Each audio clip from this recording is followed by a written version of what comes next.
হ্যাঁ সামিরুল, কোথায় আছো? হ্যাঁ ভাই, সবাই নিয়ে একটু ছাদে আসো তো। হ্যাঁ হ্যাঁ, চালু আসো।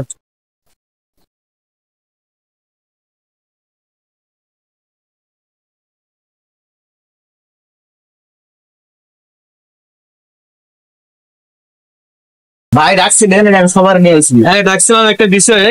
এখন আমরা তো পাঁচ ভাই আছি, এখন চুলবানি চলে আসছে। এখন তো চুলবানি দেওয়া দরকার, কি বলো তোমার? জি ভাই, ঠিক আছে, দেওয়া দরকার। সবার মতামত জানতে চাইতেছে, এই জন্য তোমাদের এখানে ডাকছে।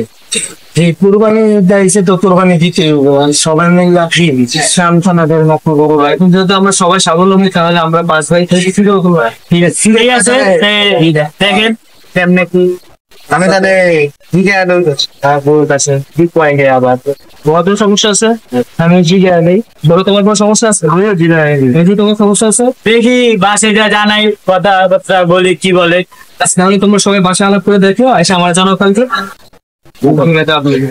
আচ্ছা ভাই, সেকেন্ড বার যাই। ঠিক আছে যাও। আচ্ছা ভাই, ঠিক আছে। ভাই আমরা তো আইসি ও, আসছো তোমরা? কি খবর? আসছো তো জানানোর কথা, বাসায় কথা বলি সবাই। বল ভাই, কথা বলছিলাম। তো কোনো সমস্যা আছে? সমস্যা বলতে ভাই, আমি তো একটা কথা কথা বলছিলাম, এখন দায়েরা আরো আছে সেই সইব না পাইবো। ভাই আমার বউ তো সই করতে গেলে রাজ্যের ওখানে ভাই আমার বউ পাই যে বলি পাওয়া তারটা আর কি। মানে তো আমরা আল্লাহর উদ্দেশ্যে দিতেছি, আমরা আল্লাহর জন্য দিতেছি। আমি তো এখানে কার ভাগে কি করে তো আমরা কেউ জানি না। তা আমার ভাগেও করতে পারে, আমাদের যে কারো ভাগে করতে পারে। হ্যাঁ, এখন পয় তারটা যদি পাওয়া যায় তাহলে তুমি ভাগ দিবে দিবি, না দিবে দিবে না ভাই। এই বিষয়ে আমার কোনো সময় যে খরচ আছে, যেমন আমার চুলা আছে, চুলার জন্য পর্দা লাগবে, ও অনেক পছন্দ করে শরীর বলি, যেটা আমার লাগে। ভাই আমার বউ তো বলেছে যে মাইয়া তোর মাথার লাগে পাগল, এই জন্য মাথাটা ভাই আমার লাগবে। সবারই সমস্যা, তোমার কোনো সমস্যা আছে? আমার ভাই সমস্যা আছে ভাই। কি সমস্যা?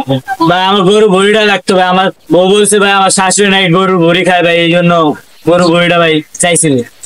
তাহলে তো কোরবানি দেওয়া যাবে না, আমরা তো আল্লাহ সন্তুষ্টির জন্য কোরবানি দিতে আসছি। এখন কার ভাগে কি করে এটা তো আমরা কেউ জানি না। এরকম হলে কি হবে বলো? তোমরা তোমরা আমার ভাই, আর তোমাদের নিজে থেকে কোনো সিদ্ধান্ত নাই না? সব তোমাদের বোর কথা চললো। ভাই সবই বউর কথাই খেলবে, কি করবে? তোমরা নিজেরা কোনো সিদ্ধান্ত নিবে না, তাই তো?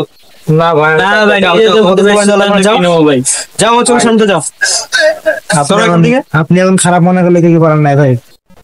যাও, তোমাদের দ্বারা আমার আমার পাশে না দেখি আর যাও। কি জামানা এলো শালার, নিজের কোনো ইয়ে না, সব বোর কথা চলে।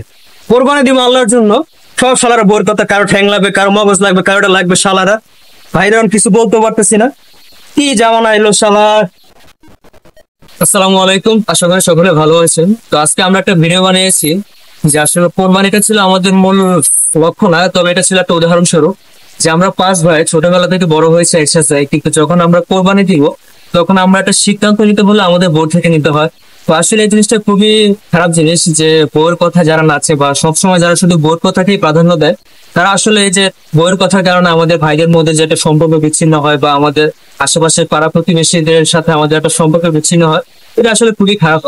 তো আসলে আমি বলছি না যে বোর কথা শুনবেন না, তবে বোর কথাকে একবার প্রাধান্য দিবেন না। তো আসলে আমাদের যে ভাইদের যে একটা সম্পর্ক রয়েছে সেটা মাথায় রাখবেন, যে বড় ভাইদের প্রতি ছোট ভাইদের প্রতি যে একটা সম্মান শ্রদ্ধা, সেই জিনিসগুলো সবাই মাথায় রাখবেন। এবং আমি কেউ বোঝাতে পারি না এই পুরো বিষয়টা, যে মূল লক্ষ্য ছিল এরকম যে আমরা সবাই বউয়ের কথা একেবারে কান দিব না, বউয়ের কথা শুনবো, পরামর্শ নেব, এবং বাকি সিদ্ধান্ত আমাদের উপরে থাকবে। এবং সমাজে চলতে গেলে আমাদের সবকিছু মেনটেন করে চলতে হয়, কিন্তু বউয়ের কথা শুনে মা বাবা কিংবা ভাই বোনদের সাথে সম্পর্ক নষ্ট করা যাবে না। সে সকলে ভালো থাকবেন, সুস্থ থাকবেন। আসসালামু আলাইকুম।